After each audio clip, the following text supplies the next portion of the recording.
सबसे पहले देख रहा है बिनो अब जब सावन का दूसरा सप्ताह गुजर चुका है और जुलाई लगभग ख़त्म होने वाला है। आप स्थिति देख रहे हैं चारों ओर खेत जो अब धान का फसल लग जाना चाहिए था लेकिन अभी भी सूखे हैं, बस घास है वो भी जल रहा है। आप देख सकते हैं स्थिति कुछ ऐसी है। ये स्थिति है जुलाई अंतिम और सावन के दूसरे पखवाड़े में। अंदाज़ा लगा सकते हैं स्थिति की। स्थिति कुछ ऐसी होनी चाहिए थी। एक मिनट। स्थिति कुछ ऐसी होनी चाहिए थी लेकिन स्थिति ऐसी है।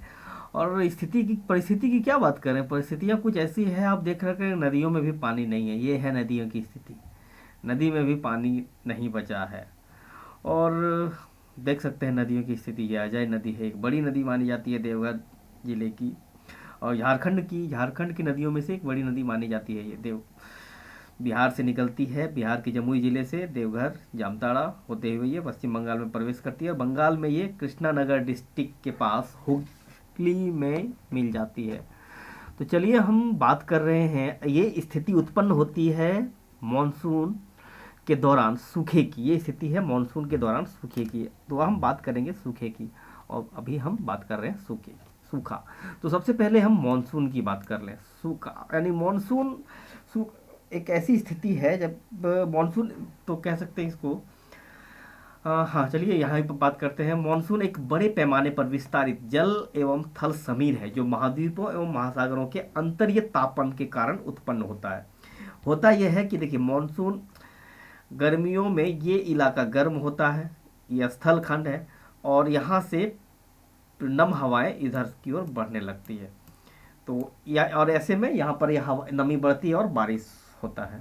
एक बड़े पैमाने एक मोटा मोटी तौर पर इसको कह सकते हैं। चलिए अब आगे इसको हम देखेंगे। गर्मी के मौसम में जब उत्तरी गोलार्ध में सूर्य की किरणें कर्क रेखा पर लंबवत होती है तब एशिया का यह क्षेत्र जल्दी ही बहुत ज़्यादा गर्म हो जाता है तथा बैकाल झील क्या उसके बाद क्या होता है कि ये बैकाल झील और पेशावर के पास एक निम्न दाब का क्षेत्र बनता है। बैकाल झील चलिए हम मैप पर, अच्छा सॉरी ये तो इंडिया का मैप है, वर्ल्ड मैप। हाँ एक वर्ल्ड मैप है। बैकाल झील ये इस क्षेत्र में कह सकते हैं यहाँ पर और यहाँ पर पेशावर के पास एक पेशावर के पास निम्न दबाव का क्षेत्र बनता है। अंतर उष्णकटिबंधीय अभिसरण क्षेत्र ITCZ inter tropical convergence zone जो दक्षिण एशिया के एक स्थान पर ध्रुव की ओर स्थानांतरण तापीय प्रभावित निम्न दाब को अधिक सुदृढ़ कर देता है।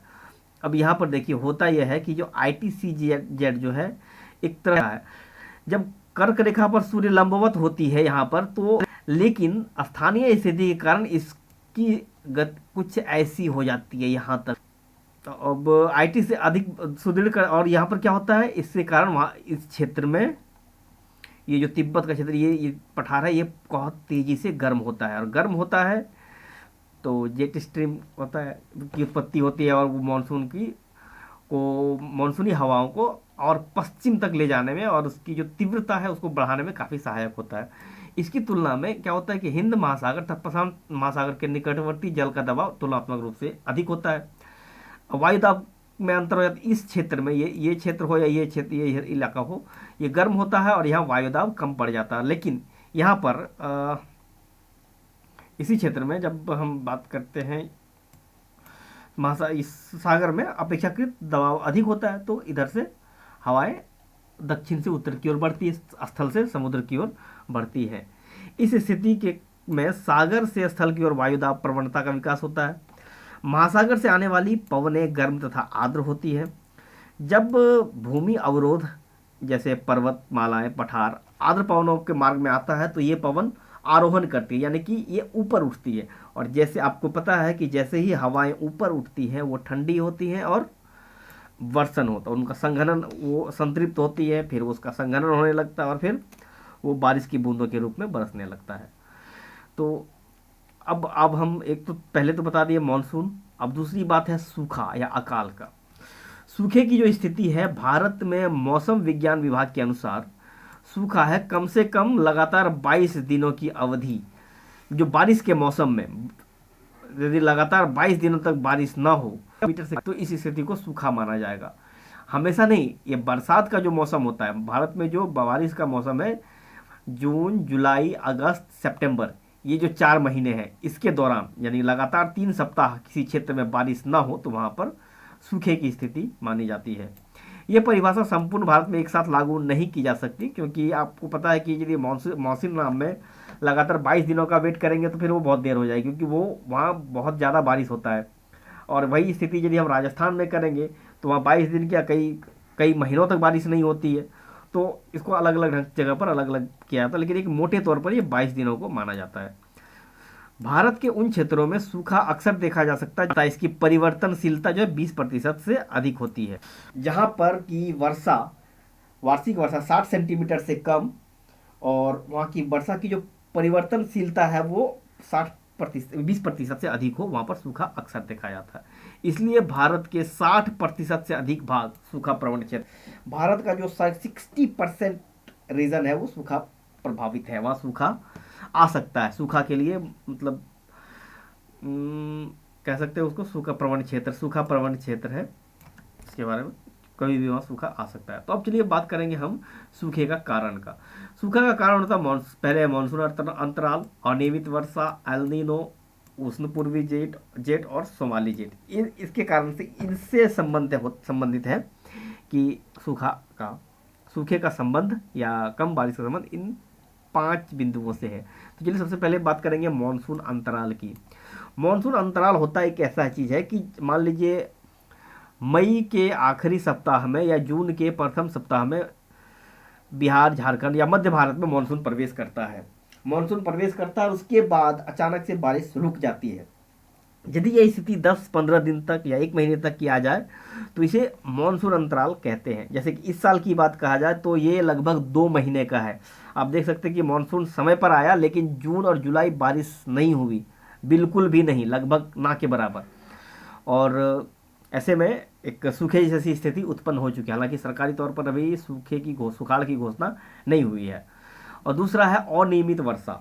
अब होता यह है कि मध्य जून यानी कि आषाढ़ से मौसम जो है अचानक बदलने लगता है, आकाश बादलों से घिरने लगता है, यहाँ पर हवा में नमी बढ़ने लगती है, और दक्षिण पश्चिमी जो हवाएं बहती है, ये पवन दक्षिण पश्चिम मानसून के नाम से जानी जाती है, क्योंकि मूलतः ये दक्षिण पश्चिम से शुरू होकर इस मानसून के आते ही तापक्रम में काफ़ी गिरावट आ जाती है, अर्थात तापमान घटने लगता है। लेकिन पानी में क्या होता है, वायु में नमी बढ़ जाती है, जिससे उमस की स्थिति उत्पन्न होती है। उस समय यहाँ की हालत विषुवत-रेखीय प्रदेश जैसी हो जाती है। और यहाँ पर क्या होता है कि यहाँ पर अलग अलग, यहाँ पर देख सकते हैं कि अलग अलग बारिश का एक दिया हुआ है, कहाँ का कितना बारिश है, अनियमित। अब होता है कि वर्षा अनियमित का मतलब है कि हर साल एक जैसी बारिश नहीं होती है। अब 2020 में यहाँ पर यदि जो बारिश हुई 2021 में भी उतनी ही हो इस क्षेत्र में, जैसे यदि 2020 में जैसे जितनी बारिश हुई 2021 में भी उतनी ही बारिश होगी, या 2022 में भी उतनी ही बारिश होगी, इसकी कोई गारंटी नहीं है। दूसरा, झारखंड में जितनी बारिश होगी उतनी ही बारिश क्या यूपी में होगी, क्या दिल्ली में होगी? नहीं, ऐसी स्थिति भी नहीं है। तो यूपी का देख सकते हैं एक विभाजन जैसा है, एमपी को 2 भागों में दिखा दिया है। तो ये वर्षा क्षेत्र है और ये पॉलिटिकल मैप नहीं है, एक मौसम विभाग का मैप है ये। तो वर्षा अनियमित होती है। अब होता यह है कि अब यहाँ पर पिछले साल मान लीजिए 2021 में यहाँ पर जून महीने में 100 mm की बारिश हुई, लेकिन अब यदि इस साल देखें तो यहाँ 15 से 20 mm की बारिश होगी, तब तो अपेक्षाकृत यहाँ पर सूखा पड़ गया पिछले साल की अपेक्षा। तो जो फसल बोई गई होगी बरसात वाला, वो तो नष्ट हो गया। तो ऐसी स्थिति को सूखा कहा जाता है, सूखे की स्थिति। दूसरा, चलिए हम बात करेंगे अल नीनो की।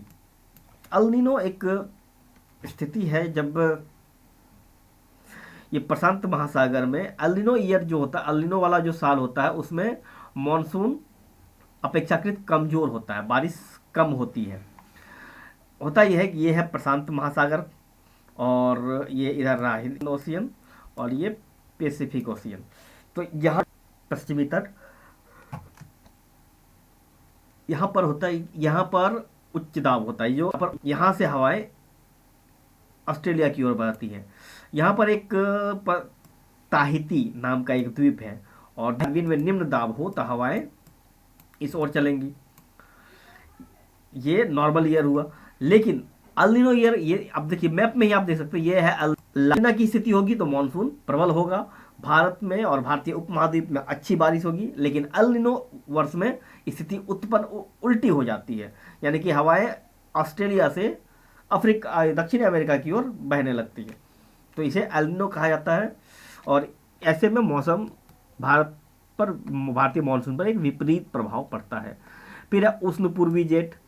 ये उष्ण पूर्वी जेट जो है एक विशेष वायु है जो कि ऊपरी वायुमंडल में बहती है, एक विशेष पैटर्न होता है इसका। उष्ण पूर्वी जेट की उत्पत्ति जो है तिब्बत के पठार से होती है। यहाँ हवाएं गर्म होती है और ऊपर उठती है, और यहाँ से क्या होता है, जब मानसून अंदर की ओर जाता है तो ये इस सीटते हुए आगे की ओर ले जाती है, और इसको जो मानसूनी हवाएं हैं उसको आरोहण करने में भी मदद करती है। जब ऊपर उठती है तो नॉर्मल लैप्स रेट की दर से वो ठंडी होंगे, ठंडी होकर फिर वो बारिश होता है। इसलिए आप देखते हैं कि हिमालय के क्षेत्र में और बहुत बारिश होती है जब ये एक्टिव हो। फिर दूसरा है सोमाली जेट। सोमाली जेट आप इसको देख सकते हैं, यहाँ पर ये है आपका। तो इसमें क्या होता है कि जब कभी ये जो उष्ण पूर्वी जेट है, यदि ये कभी पूरी तरह से सक्रिय नहीं हो पाया तो ये सक्रिय हो जाता है, और ये क्या करता है, यहाँ से जो मानसूनी हवाएं हैं इसको पकड़कर सीधा ये केरल तट पर लाकर उड़ेल देती है, और इस क्षेत्र में बहुत ज़्यादा बारिश होती है, और यह केरल मतलब बाढ़ग्रस्त हो जाता है, बाढ़ से त्रस्त हो जाता है। ये इस सोमाली जो जेट है, सोमाली धारा के कारण होता है। तो दोस्तों ये था हमारा जो सूखा पर एक छोटा सा, सूखा क्यों आता है, क्यों हो सकते, क्या कारण हो सकते हैं। एक्चुअली इसमें ग्लोबल वार्मिंग का भी एक बड़ा हाथ है, क्योंकि ग्लोबल वार्मिंग ने हुआ यह है कि ग्लोबल वार्मिंग के कारण कि वर्षा का जो टोटल वॉल्यूम है, रेनफॉल का जो टोटल वॉल्यूम है वो घटा नहीं है, बस वर्षा का जो समय था, वर्षा ऋतु जिसे 4 महीने माना जाता था, वो 3 से घटकर 3 से 2 महीने के बीच का रह गया है। ये ग्लोबल वार्मिंग का इफेक्ट है इस पर। तो दोस्तों आज के लिए इतना ही, मिलते हैं नेक्स्ट एपिसोड में आगे, तब तक के लिए धन्यवाद।